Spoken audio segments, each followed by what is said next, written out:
Rob, Wasps coming up this week, and when you look at the side that Wasps are, they seem to have hit a real rich vein of form recently, and beating Toulon in the way that they did seems an absolute standout result.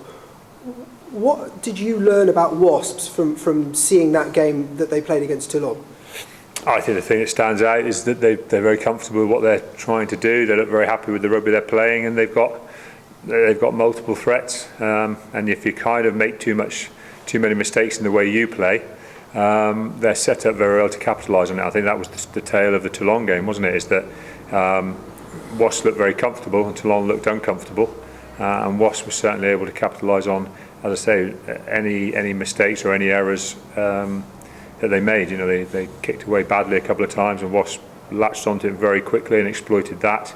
They look very comfortable in the patterns they're going to play, and they look very solid defensively. And I think probably the credit they're not being given is how good they look defensively, because I think that's creating a lot of the pressure that their attack is then exploiting. So they look very good at the moment. I've been very impressed with them, and that makes it a very exciting fixture for us. I'm actually very excited about this weekend, and I know it's not because we're second in the Premiership so much, or that Wasps are going well and they've just won a couple of big games, but it just feels like a big fixture, feels like a really good test for ourselves, and those are often very exciting games.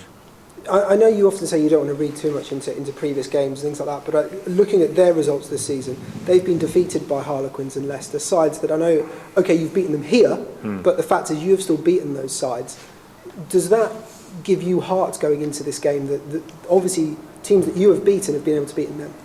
Well, the truth is, we've lost one game away at Ospreys, and we've lost once in the Premiership away at Bath, and we should be pretty comfortable we're having a good season ourselves. And as I said, that just adds to everything, really. We're pretty comfortable with where we are. We know the things we need to work on, the things we need to keep improving, and we know the areas that we need to add a little bit more consistency. And people watching us will probably know those areas as well.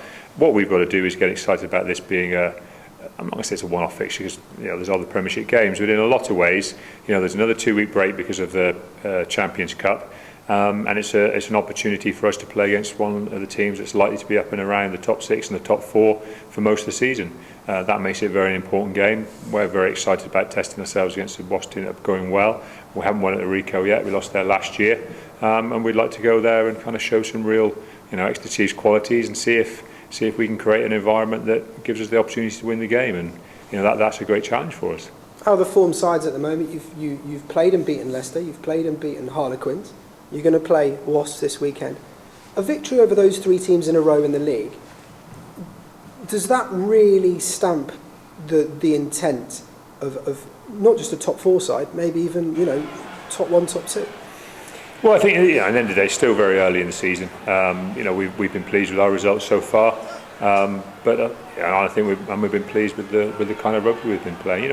It's a long way to go yet, but obviously, results are what they are. And as I said after the Harlequins game, sometimes you just got to look at the result and take it and smile and believe in them. Sometimes we've lost some tight games, and sometimes we've won some. And I think at the minute, it's nice to be it is. I think we've all got to avoid getting too carried away, and we've got to, as a coaching group, we've got to keep doing what we do very well, which is keep returning to the performance. And we've probably been as critical of parts of our performance against Quins as we have been in games we've lost. But at the same time, when we've lost games, we've also highlighted the really good things we've done, and we've done the same against Quins. We've really congratulated the boys on the good stuff they did, and we've questioned them on some of the stuff that wasn't so good. And we do that after a win or a loss, and our role actually post a win or a loss is very similar, and it shouldn't change too much, because if it changes too much, we're probably getting something wrong in the way that we've got to keep improving as a team. So, like I say, we didn't change too much in our review process post Harlequins. We've worked hard this week on the things we want to improve. We're getting ourselves organised for what we want to do against Wasps, and we feel like we're looking forward to going up there and taking part in what should be a very good game of rugby.